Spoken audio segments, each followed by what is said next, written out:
কিছুদিন আগে আমরা দেখেছিলাম যে বড় বাজারে অগ্নিকাণ্ড, ঠিক তারপরে লেক টাউন, বারবার এরম হতেই চলেছে। কাল আমরা দেখলাম খিদিরপুরে প্রায় 1300-র মতো দোকান পুড়ে ছাই হয়ে গেছে। তার দায়িত্ব কে নেবে? তারা কি খাবে, কি পড়বে? সরকার কি নেবেন তার দায়িত্ব? কি বলবেন এই বিষয়ে? দেখুন, যে কোনো অগ্নিকাণ্ড বা ধরুন যাই এরকম দুর্ঘটনা যাই ঘটবে না কেন, সেটা সত্যিই দুর্ভাগ্যজনক। সব থেকে যদি কেউ সাফার হয়ে থাকে সেক্ষেত্রে হয় হচ্ছে গরিব সাধারণ মানুষেরা, খেটে খাওয়া মানুষেরা। এক্ষেত্রেও কিন্তু তাই, যে এত মানুষের যে ক্ষতিপূরণ হলো, যে পুড়ে গেল, নিশ্চিতভাবে ধরুন আগুনটা লেগেছে, তার পিছনে নিশ্চিতভাবে অব্যবস্থা আছে। এমনি যদি সঠিক ব্যবস্থা থাকতো তাহলে এই অগ্নিকাণ্ড নিশ্চিতভাবে এড়ানো যেত, কিন্তু সেই ব্যবস্থা নিশ্চিতভাবে ছিল না। ব্যবস্থা আছে কি নেই সেটা দেখার দায়িত্ব কিন্তু কনসার্ন অথরিটি কিন্তু সেটা দেখতে চায়নি বা দেখতে পারেনি বা দেখতে ব্যর্থ হয়েছে বলা যায়। যে সেক্ষেত্রে কিন্তু এই অগ্নিকাণ্ড হয়েছে এবং তার ফলে এতগুলো দোকান নষ্ট হয়ে গেছে। শুধু দোকান নয়, দোকানের ভেতরে অনেক মালপত্র ছিল। যারা ব্যবসায়ী মানুষ, তারা হচ্ছে নিশ্চিতভাবে তাদের জমা করা কিছু সেখানে মালপত্র ছিল, সেখানে ভ্যালুয়েবল জিনিসপত্র নিশ্চিতভাবে ছিল, সেগুলো নষ্ট হয়েছে। সেগুলোর ক্ষতিপূরণ তারা কি করে পাবে? তারপরে হচ্ছে দেখা গেল যে অ্যানাউন্স করলো ক্ষতিপূরণ দেওয়া হবে, কিন্তু সেই ক্ষতিপূরণের পরিমাণটা কিন্তু সাফিসিয়েন্ট নয় তাদের জন্য, তারা আবার দোকানটা ঠিক করে আবার তারা পুনরায় কর্মজীবনে ফিরতে পারে।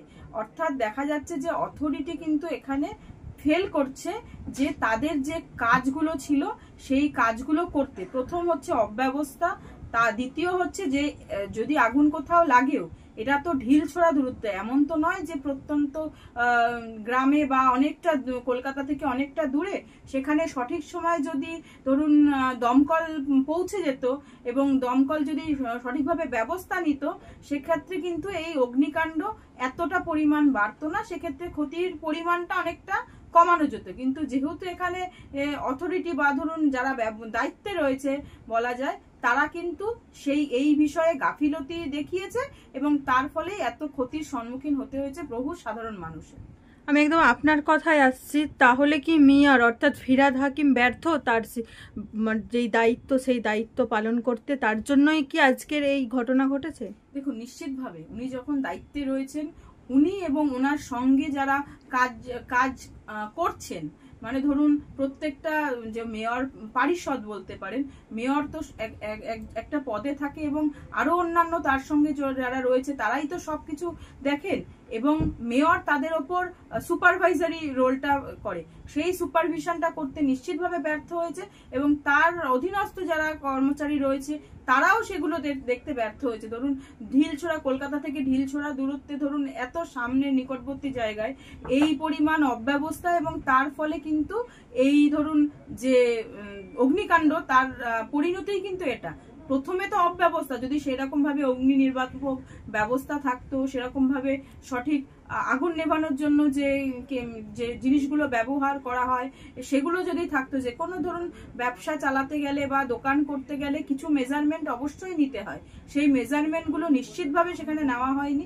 এবং এটা যে নেওয়া হয়নি সেটা দেখার দায়িত্ব এবং সেটাকে রেকটিফাই করার দায়িত্ব কিন্তু ছিল অথরিটির, বা ধরুন যে মিউনিসিপ্যাল অথরিটি বা ধরুন কর্পোরেশন রয়েছে তারা কিন্তু সেগুলো দেখলো না।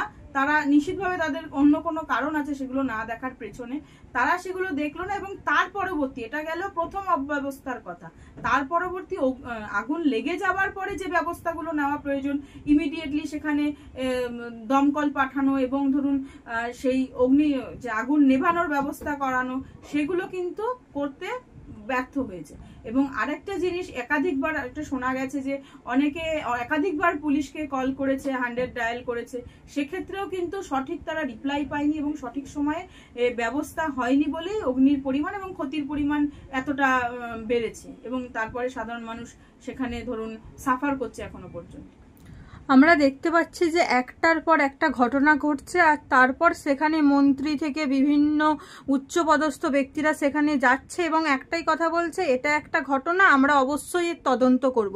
কিন্তু তদন্ত আসে না, একটার পর একটা ঘটনাই ঘটে চলেছে, যার ফলে দিনের পর দিন মানুষ মারা যাচ্ছে। কি বলবেন এই বিষয়ে? সাধারণ মানুষের নিরাপত্তা নিয়ে প্রশ্ন উঠছে বারবার।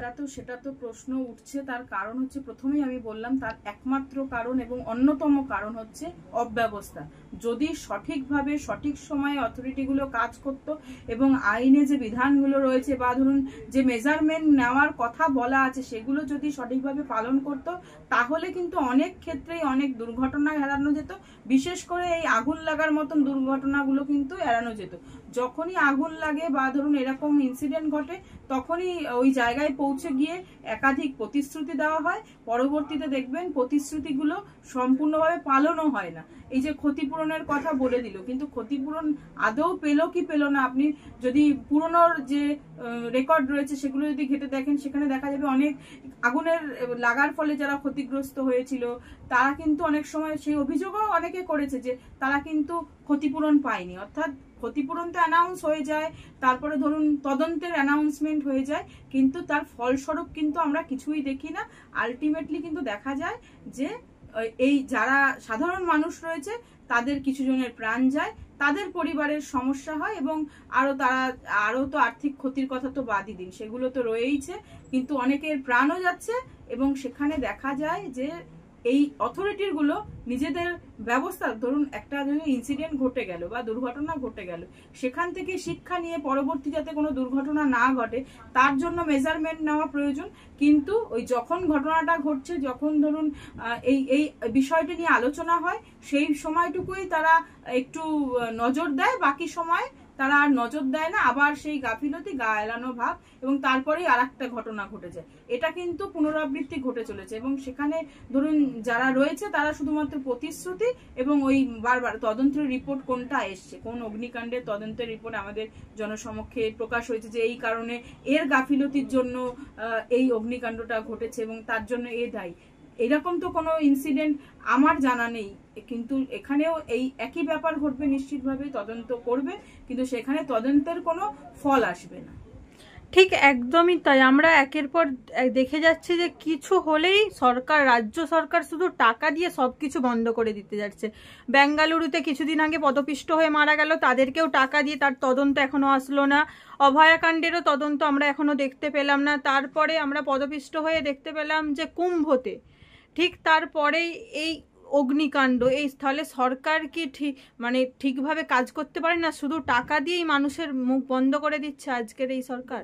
সরকার সবসময় চেষ্টা করে, দেখুন সরকার অবশ্যই যদি কারো ক্ষতিগ্রস্ত হয়, কেউ ধরুন কারোর পরিবার যদি ক্ষতিগ্রস্ত হয়, সেখানে যদি ক্ষতিপূরণ দিলে সেই পরিবারটা বেঁচে যায়, সেক্ষেত্রে অবশ্যই সেই যে ঘটনা বা সেই যে পদক্ষেপ সেটাকে সাধুবাদ জানানোই আমাদের উচিত। কিন্তু আমাদের এই ক্ষেত্রে দেখা যাচ্ছে যে এই ক্ষতিপূরণের ব্যাপারটা সেখানে খোলামখুচি হয়ে যাচ্ছে, যে কার কি প্রয়োজন সেটা না দেখে একটা হঠাৎ করে ক্ষতিপূরণ ঘোষণা করে দিল। এবং পরবর্তীতে সব থেকে দুর্ভাগ্য হচ্ছে ক্ষতিপূরণ অনেক সময় ঘোষণা করে দিও, সেই ক্ষতিপূরণ কিন্তু যারা ধরুন এফেক্টেড পার্টি হয় তারা পায় না, তারা কিন্তু সেই অন্ধকারেই থেকে যায়।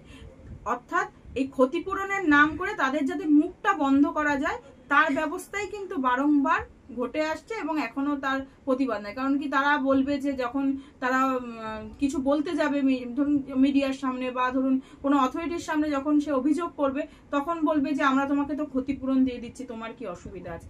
এই জিনিসটাই, এইটা হচ্ছে একমাত্র মুখ বন্ধ করার যে ব্যবস্থা, সেটাকেই কিন্তু করে যাচ্ছে। কিন্তু যদি সত্যি কথা, যদি নিডি মানুষের কথা ভেবে যদি ক্ষতিপূরণ দিত, তাহলে তো কারোর কোনো অবজেকশনই থাকতো না, সাধারণ মানুষেরা তো অভিযোগও থাকতে না সেক্ষেত্রে।